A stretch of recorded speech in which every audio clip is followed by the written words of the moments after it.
السلام علیکم اسٹوڈنٹس، آج کی ویڈیو کا عنوان ہے جانوروں کی خریداری۔ ایک دفعہ کا ذکر ہے کہ ایک خوبصورت اور ہرے بھرے جنگل میں سب جانور مل جل کر رہتے تھے۔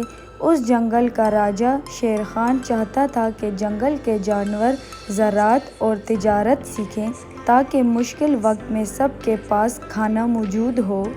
اسی سلسلے میں جنگل میں پہلی بار ایک مویشی میلہ لگایا گیا، جہاں جانور ایک دوسرے سے کھیتی باڑی کے لیے بیل، دودھ کے لیے گائے اور سامان اٹھانے کے لیے گدھے خرید اور بیچ سکتے تھے۔ میلے میں بہت رونق تھی۔ چنٹو بندر نے ایک چھوٹی سی دکان لگائی تھی اور وہ سب کو مشورے دے رہا تھا۔ وہاں کالو بھالو بھی آیا ہوا تھا، جو بہت بھولے پن میں سب پر بھروسہ کر لیتا تھا۔ کالو کو اپنی کھیتی باڑی کے لیے ایک مضبوط اور محنتی بیل خریدنا تھا۔ دکانوں کے بیچ میں میکو لومڑی کھڑی تھی، جو اپنی چالاکی کے لیے مشہور تھی۔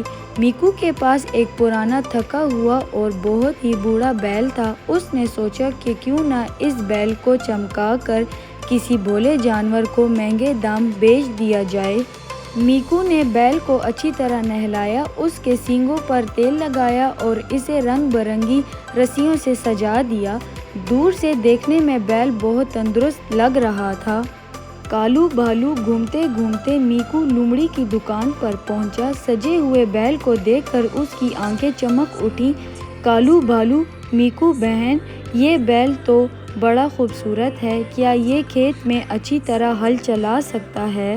میکو لومڑی مسکراتے ہوئے: ارے بھالو بھائی، یہ کوئی عام بیل نہیں ہے، یہ تو اتنا محنتی ہے کہ اکیلے ہی پورے کھیت کا کام منٹوں میں کر دیتا ہے، بس اس کی قیمت 50 سونے کے سکے ہے۔ اگلے ہی دن جب کالو بھالو بیل کو لے کر کھیت میں گیا تو تھوڑی ہی دیر میں بیل تھک کر زمین پر بیٹھ گیا۔ کالو نے اسے اٹھانے کی بہت کوشش کی، لیکن وہ بوڑھا بیل ہل بھی نہیں پا رہا تھا۔ کالو کو سمجھ آ گیا کہ میکو لومڑی نے اسے دھوکہ دیا ہے اور ظاہری چمک دھمک دکھا کر ایک بوڑھا اور بیمار بیل بیچ دیا ہے۔ کالو بہت اداس ہوا اور رونے لگا۔ کالو بھالو سیدھا راجا شیر خان کے دربار میں پہنچا اور پوری بات بتائی۔ شیر خان نے فوراً میکو لومڑی کو دربار میں حاضر کرنے کا حکم دیا۔ راجا نے سخت آواز میں پوچھا: میکو، کیا تم نے کالو کو دھوکہ دیا؟ میکو ڈر گئی اور تھر تھر کانپنے لگی۔ اس نے اپنی غلطی تسلیم کر لی۔ راجا شیر خان نے فیصلہ سنایا: میکو لومڑی فوراً کالو بھالو کے 50 سونے کے سکے واپس کرے گی۔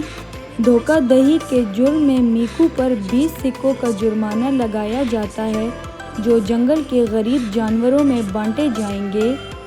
کالو بھالو کو اس کے سکے واپس مل گئے اور اس نے اگلی بار اچھی طرح جانچ پڑتال کر کے خریداری کرنے کا فیصلہ کیا۔ کہانی کا سبق: ظاہری چمک دھمک دیکھ کر کبھی خریداری نہیں کرنی چاہیے۔ کوئی بھی چیز خریدنے سے پہلے اس کی اچھی طرح جانچ پڑتال کرنا ضروری ہے تاکہ انسان دھوکے سے بچ سکے۔